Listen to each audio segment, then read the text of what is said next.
Hello everyone, सभी को very good morning. उम्मीद करते हैं कि आप सबों का जो क्लास है, आप सबों का जो तैयारी है वो बेहतर तरीके से चल रहा होगा। तो चलिए, आज से क्लास में हम लोग देखने वाले हैं जो मनोवैज्ञानिक थे उनके बारे में। तो जो स्किनर साहब थे उनके बारे में आज हम लोग जानने वाले हैं इस क्लास के माध्यम से। तो आप भी अपने एक कॉपी और एक पेन अपने साथ जल्दी से अपने हाथ में ले लीजिए, क्योंकि काफ़ी सारे जो मेन पॉइंट है वो आपको बीच बीच में नोट डाउन करने पड़ेंगे शॉर्ट नोट्स के रूप में। तो चलिए, आज का क्लास को शुरू करते हैं। तो उम्मीद करते हैं कि आपने ले लिया होगा। तो मैं हूँ घनश्याम और आप देख रहे हैं मिशन शिक्षा यूट्यूब चैनल। तो इस चैनल के माध्यम से आपको टीचिंग से रिलेटेड काफ़ी सारे स्टडी मटेरियल्स आपको प्रोवाइड करवाए जाते हैं और आपको ज्ञान को बेहतर बनाने के लिए काफ़ी सारे कंटेंट दिए जाते हैं। तो अगर आपने अभी तक इस चैनल को सब्सक्राइब नहीं किया, चैनल को सब्सक्राइब कर लीजिए और बने रहिए हमारे साथ इस तरह से अपने ज्ञान को और भी बेहतर बनाने के लिए और अपने एग्ज़ाम का प्रिपरेशन को अच्छे से करने के लिए। तो चलिए, आज का जो हम लोग का मनोवैज्ञानिक का सिद्धांत है वो है स्किनर का सिद्धांत। तो स्किनर का जो सिद्धांत है, तो इससे पहले हमने बहुत सारे मनोवैज्ञानिक का सिद्धांत, जैसे कि जीन पियाजे का सिद्धांत, वाइगोत्स्की का सिद्धांत, इन सबों के बारे में मैं डिटेल से चर्चा किया हुआ हूँ। तो आप अगर वो वीडियो नहीं देखे हैं तो प्लेलिस्ट बना हुआ है, आप जाके प्लेलिस्ट में देख सकते हैं वो सब, और अपने जो स्टडी है उसको बेहतर बना सकते हैं। तो चलिए, आज का जो क्लास है उसको शुरू करते हैं बिना किसी देरी का। तो ये देख सकते हैं, ये है हमारे जो स्किनर साहब का तस्वीर लगा हुआ है इधर, और उन्होंने जो सिद्धांत दिया था किस पे दिया था, तो उन्होंने सिद्धांत दिया था चूहों पे। किस में दिया था? चूहा पे दिया था और कबूतर पे दिया था। तो ये भी तस्वीर यहाँ पे लगा हुआ है, इसके बारे में आगे हम लोग अभी डिटेल से जानने वाले हैं। तो चलिए, इनका एक सामान्य परिचय लेते हैं, इसके बाद इनके बारे में, इनका सिद्धांत के बारे में डिटेल से जानते हैं। तो बने रहिए हमारे साथ, आगे आपको पूरा डिटेल से इनके बारे में जानने को मिलने वाला है। देखिए, इनका एक सामान्य परिचय है। स्किनर कहाँ के थे? तो एक अमेरिका के मनोवैज्ञानिक थे। कहाँ के थे? तो एक अमेरिका के वैज्ञानिक थे। अगला है, स्किनर ने क्या सिद्धांत दिया था? तो उन्होंने क्या सिद्धांत दिया था? तो उन्होंने दिया था क्रिया प्रसूत अनुबंधन का सिद्धांत दिया था। क्या दिया था? तो क्रिया प्रसूत अनुबंधन का सिद्धांत दिया था। तो उन्होंने ये जो सिद्धांत दिया था वो कब दिया था? तो उन्होंने ये सिद्धांत दिया था 1988 ईस्वी में दिया था। किस में दिया था? 1988 ईस्वी में ये सिद्धांत को उन्होंने दिया था। ठीक है, अगला देखते हैं, अगला पॉइंट में क्या कहता है। अगला पॉइंट कहता है यह सिद्धांत थॉर्नडाइक साहब थे, जो उनके जो सिद्धांत का प्रतिपादित किया था, जैसे प्रभाव का नियम उन्होंने दिया था। तो प्रभाव का नियम को ही आधार बना के उन्होंने इस सिद्धांत को दिया है अपने तरीके से, क्योंकि उन्होंने किस पे प्रयोग किया था? उन्होंने बिल्ली पे प्रयोग किया था। किस में किया था? बिल्ली पे और मछली पे, मरी हुई मछली पे और भूखी बिल्ली पे। जबकि इन्होंने किस में किया है? इन्होंने चूहा पे किया है। किस में किया है? चूहा पे। तो लगभग दोनों सेम है, बस थोड़ा सा अंतर है, उसको आगे हम लोग देखने वाले हैं डिटेल से। ठीक है, अगला है, वो कहाँ पढ़े थे? तो हार्वर्ड यूनिवर्सिटी में पढ़े थे, जो कि वहाँ पे प्रोफेसर का भी कार्य किया था उन्होंने। ठीक ना। चलिए, अब इससे आगे का पॉइंट को देखते हैं। यानी कि क्रिया प्रसूत, यानी क्रिया प्रसूत जो शब्द है उसके बारे में पहले हम लोग डिटेल से जानते हैं, तभी जाके हम इसको आसानी से समझ सकते हैं। तो क्या है क्रिया प्रसूत? तो क्रिया करने से है, यानी जो क्रिया करता है उससे है कि क्रिया कौन करता है। तो क्रिया कौन करता है? तो क्रिया कोई मानव कर सकता है, या कोई जानवर कर सकता है, या जीव जंतु कर सकता है। तो जो क्रिया करने में जो सक्रिय भूमिका निभाता है उसको क्रिया प्रसूत कहा जाता है। ठीक है, उम्मीद करता हूँ कि ये पॉइंट आपको समझ में आ गया होगा, क्योंकि ये जो मेन सिद्धांत है इसी पे आधारित है, तो इसलिए इस शब्द को समझना बहुत ही जरूरी है। तो चलिए, अब इसके आगे चलते हैं।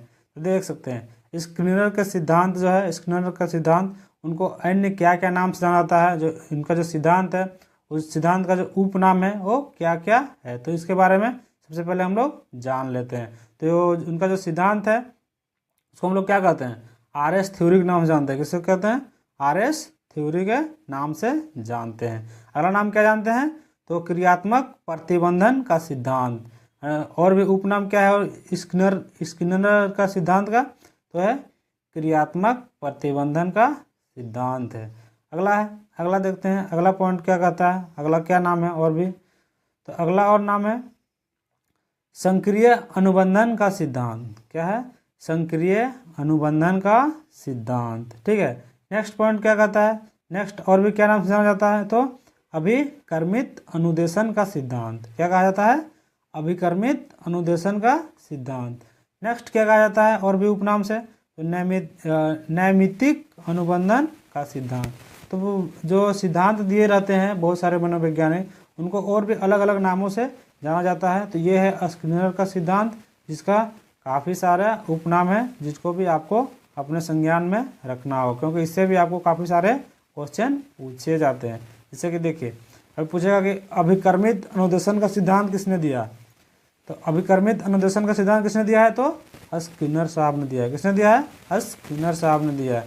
अगला पूछेगा कि क्रियात्मक प्रतिबंधन का सिद्धांत किसने दिया है? तो क्रियात्मक प्रतिबंधन का सिद्धांत किसने दिया है? तो स्किनर साहब ने दिया है। अगला पूछेगा कि आरएस थ्योरी किसने दिया है? आरएस थ्योरी किसने दिया है? स्किनर साहब ने दिया है। ठीक है। तो कुछ इस तरीके के क्वेश्चन आपको देखने को मिलेगा, इसलिए ये भी आपको याद रखना पड़ेगा। चलिए अगला चलते हैं। स्किनर का सिद्धांत का प्रयोग को हम लोग समझते हैं। ठीक है। तो देखिए सबसे पहले ये क्या है? ये एक बॉक्स है। क्या है? एक कक्ष है, बॉक्स है, जिसमें किसका जो चूहा है उसको क्या कर दिया गया है? अंदर में रख दिया गया है। जबकि दूसरी तरफ क्या है? दूसरी तरफ ये क्या है? एक कबूतर है। क्या है? एक कबूतर है। इस कबूतर को क्या किया गया है? इसको भी सेम तरीके से पहले इस पे उन्होंने प्रयोग किया था, बाद में इस पे किया था, लेकिन सबसे ज़्यादा प्रयोग तो जो फेमस प्रयोग है वो कौन सा है? वो चूहा वाला है। तो आंसर में क्या रहता है? चूहा और कबूतर दोनों रहता है, चूहा और कबूतर। जैसे पूछेगा कि स्किनर ने किस पे प्रयोग किया है, तो वहाँ पर लिखा रहेगा कि चूहा और कबूतर पे। तो जो बिल्ली का सिद्धांत समझाया था आपको थॉर्नडाइक का, तो उसी पे ये भी आधारित है। देखिए बाहर में यहाँ पे क्या है? बाहर में यहाँ पे खाने के लिए रखा गया है। क्या है? खाने के लिए रखा गया है। तो चूहा जो है, चूहा जो भूखा है। क्या है? चूहा भूखा है। तो ये जो प्रतिक्रिया करना लगता है चूहा, और इधर उधर चलने लगता है, तो ये दिख रहा है लीवर। तो एक बार गलती से चूहा का जो पैर है वो लीवर पे चल जाता है, क्योंकि ये तो उछल कूद कर रहा है इधर, तो चल जाता है। तो यहाँ पे दरवाज़ा खुल जाता है और वो जाके खाना को बाहर में खा। देखिए यहाँ पे मान लो कि दाना रखा हुआ है, खाना को आराम से वो खा लेता है। इस तरह कबूतर है, कबूतर इधर उधर जैसे कि उसको बंद किया जाता है, तो वो क्या करेगी? बंद किया गया है तो वो इधर उधर दौड़ेगी, इसके बाद इधर चलेगी। अगर और यह जो लीवर दिया गया वो लीवर अचानक से खुल जाता है, इसके बाद वो बाहर निकल जाती है और वो अपना जो दाना है उसको खा लेती है। ठीक है। तो कुछ इस तरीके का इनका है सिद्धांत। चलिए इस सिद्धांत में हम लोग को क्या क्या रिलेटेड है उसके बारे में हम लोग समझते हैं, क्या क्या हम लोग उसमें जानने को मिलता है, क्या क्या कहता है। तो सिद्धांत में क्या कहता है? तो सिद्धांत स्किनर का जो सिद्धांत है किस में जोर दिया है? पुनर्बलन में जोर दिया है। किस में दिया है? पुनर्बलन में जोर दिया है। अगला क्वेश्चन आता है कि इस बॉक्स को क्या कहा जाता है? यानी जो ये जो बॉक्स है उसको क्या कहा जाता है? तो क्रिया प्रसूत अनुबंधन कक्ष कहा जाता है। जो बॉक्स हम लोग भी देखे हैं यहाँ पे, ये बॉक्स को हम लोग क्या कहा जाता है? तो क्रिया प्रसूत अनुबंधन कक्ष कहा जाता है इस बॉक्स को, उनके प्रयोग में। अगला है जो ये बॉक्स था, ये बॉक्स का जो बाद में उनके जो शिष्य थे, उनके जो छात्र थे, उन्होंने जो स्किनर साहब को सम्मान देने के लिए इस बॉक्स का नाम को चेंज कर दिया। और ये बॉक्स का नाम को उनको जो उनकी मृत्यु हो गई इसके बाद उनका जो नाम है उनको चेंज करके क्या कहा गया? उनका स्किनर बॉक्स कहा गया। स्किनर बॉक्स कहा गया। स्किनर बॉक्स इस नाम से इसको जानना लगा, मतलब जाना जाने लगा बाद में। ठीक है। अगला है जो पुनर्बलन शब्द है, तो पुनर्बलन शब्द है उसका जो सिद्धांत है, तो पुनर्बलन शब्द दिया तो उसका सिद्धांत कौन दिया? तो जो ये जो शब्द है इसको किसने दिया है, या फिर इसका जो सिद्धांत है किसने दिया है? आगे आने वाले दिनों में इसका भी सिद्धांत को हम लोग जानेंगे, बट अभी बस इतना जानिए कि जो पुनर्बलन शब्द है उसने किया था, कौन दिया है? तो क्लार्क एल हल ने दिया है। किसने दिया है? क्लार्क एल हल ने, जिसको हम लोग CL हल के नाम से जानते हैं। पुनर्बलन का शब्द कौन दिया है? तो क्लार्क एल हल ने दिया है। पुनर्बलन का सिद्धांत किसने दिया है? तो क्लार्क एल हल ने दिया है। ठीक है। या तो CL हल ने दिया है। चलिए अगला है, इससे आगे चलते हैं। इससे आगे क्या कहा है? तो स्किनर साहब जो थे उन्होंने प्रयोग किस पे किया है, तो अभी यहाँ पे हम लोग बताएंगे प्रयोग किस में किया, फिगर के माध्यम से भी समझे कि प्रयोग किस पे किया है। तो चूहा और कबूतर पे उन्होंने प्रयोग किया है। ठीक है, तो उम्मीद करता हूँ कि आपको ये समझ में आ रहा होगा। अगला है कि स्किनर साहब किसके जनक कहे जाते हैं। तो स्किनर साहब जो है उनको जनक भी माना जाता है। किसका, तो प्रसूत अनुबंधन के जनक कहे जाते हैं। किसे, प्रसूत अनुबंधन के जनक कहे जाते हैं। कौन, स्किनर साहब। चलिए अब इससे आगे चलते हैं। तो उन्होंने प्रयोग में देखते हैं हम प्रयोग में और भी क्या क्या चीज़ देखा। तो प्रयोग में सबसे पहले अनुक्रियाकर्ता में किसको रखा था, अनुक्रियाकर्ता में चूहा रखा था। पिंजड़े के अंदर में कौन भाग दौड़ कर रहा था, तो चूहा ना कर रहा था इधर उधर।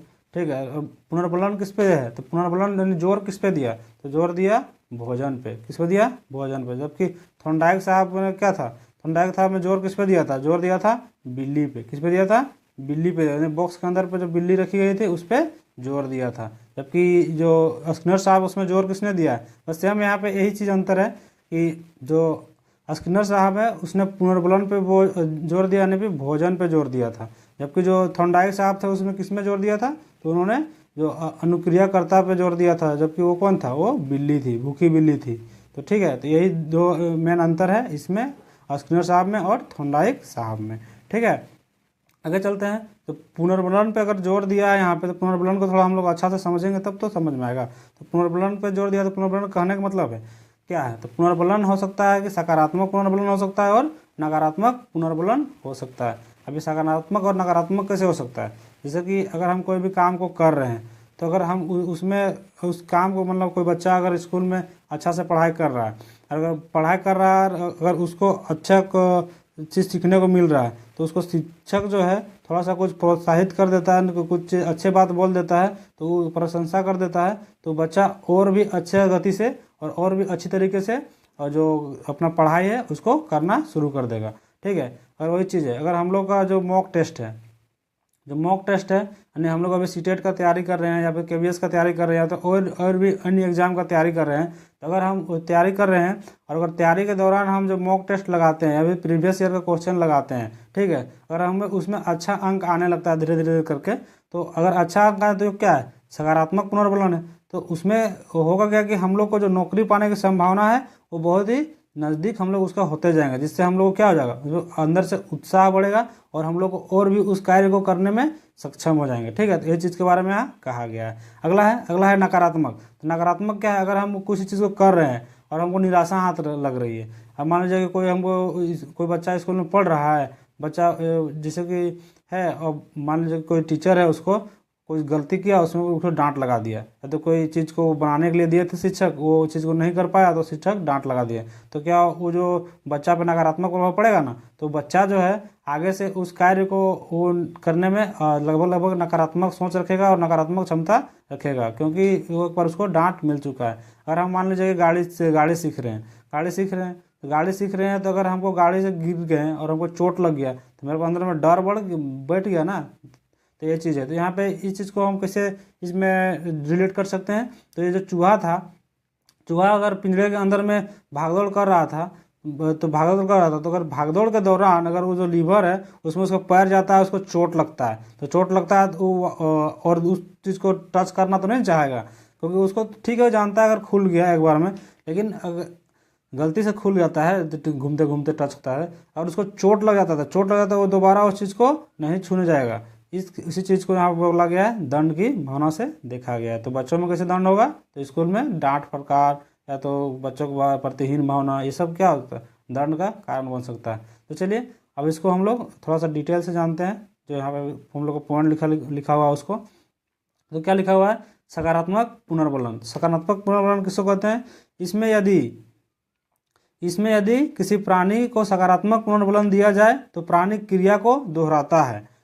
देखिए इसमें वही चीज़ क्या है, अगर व्यक्ति को सकारात्मक पुनर्बलन दिया जाए तो फिर से वापस उस कार्य को करेगा। जैसे कि चूहा अपना जो खाना खाया, तो उसमें एक बार उसको दब गया तो दरवाज़ा खुल गया, बाहर आकर अपना खाना खा लिया। अब दूसरी बार उसको पैक कर दिया गया, उसमें क्या सकारात्मक प्रभाव पड़ा था, फिर घूम फिर से वो क्या फिर से उस लीवर को दबा दिया, तो क्या था, उसका सकारात्मक प्रभाव था। अगर वही चीज़ उसको लग जाता फर्स्ट टाइम में, तो वही चीज़ को लग जाता है उसको पैर में, तो वो क्या फिर वापस उसको जाकर दबाता नहीं, डर जाता कि नहीं नहीं हमको नहीं खोलना है। ठीक है, तो इस तरीके का ये इसको हम लोग समझ सकते हैं। तो इसमें एग्जाम्पल दिया गया है, तो परीक्षा जो है वो पास होने पर कोई गिफ्ट मिलना। अगर हम लोग मान लीजिए कि कोई बच्चा 10th का एग्जाम में पास किया, तो उसको जो पापा है उन्होंने बोल दिया अगर तुम 10th का एग्जाम अच्छे मार्क्स से पास करोगे तो तुमको मोबाइल गिफ्ट करेंगे। क्या करेंगे? मोबाइल गिफ्ट करेंगे। ठीक है, तो बच्चे में क्या हुआ? सकारात्मक भावना उत्पन्न हुआ। अब वो सोचेगा कि हम जब 12th का एग्जाम पास करेंगे तो उसमें बोल दिया कि हो सके लैपटॉप मिल सकता है। इस कारण से वो बच्चा और भी मेहनत करके 12th में भी अच्छे नंबर से पास करेगा। ठीक है, तो वही है सकारात्मक प्रभाव। अगला है नकारात्मक पुनर्बलन।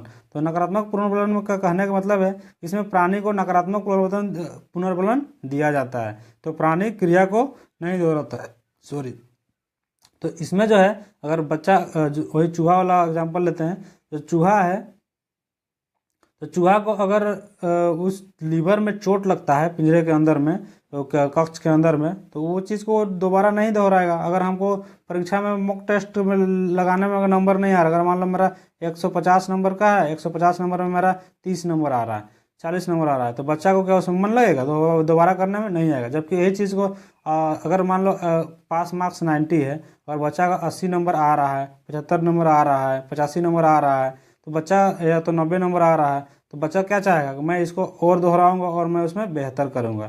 तो इस चीज़ के बारे में इसमें कहा गया। अगर उसमें अगर जोर ना दिया जाए, मतलब अगर उसमें पुनर्बलन में अगर नकारात्मक पर पुनर्बलन होता है तो बच्चा सही से नहीं सीख पाता है।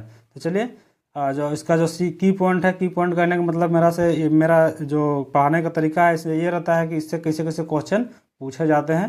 तो इसका जो मेन पॉइंट है इसको हम लोग जानते हैं। जो ये समझिए कि क्वेश्चन है, इसको हम लोग अच्छे से समझते हैं। चलिए, तो की पॉइंट में स्किनर सिद्धांत में की पॉइंट में क्या कहा गया है? तो इसका प्रयोग बालकों में शब्द भंडार में वृद्धि के लिए किया जाता है। ये क्वेश्चन आता है, जो स्किनर साहब का जो प्रयोग है, सिद्धांत है, वो बालकों में किस तरह से काम आता है? तो बालकों में किस तरह से काम आता है? तो शब्द का भंडार और वृद्धि करने में, शब्द भंडार वृद्धि में काम आता है।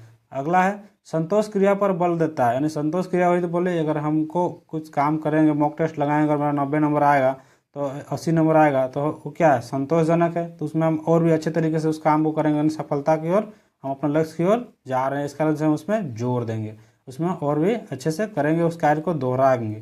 ठीक है, अगला क्या कहा गया? इसमें पुनर्बलन पर बल दिया गया। तो स्किनर साहब के सिद्धांत में किसमें बल दिया गया है? तो पुनर्बलन पे बल दिया गया है। अगला पूछेगा स्किनर साहब ने किसमें प्रयोग किया था? कौन सा जानवर पर प्रयोग किया था? तो उन्होंने चूहा और कबूतर पर किया था। चूहा हो सकता है, या तो कबूतर हो सकता है, या तो दोनों हो सकता है आपका। अगला है, तो स्किनर साहब है, उनको किनका जनक कहा जाता है? तो स्किनर साहब जो है वो क्रिया प्रसूत का जनक कहा जाता है। किसका कहा जाता है? क्रिया प्रसूत का जनक कहा जाता है स्किनर साहब को।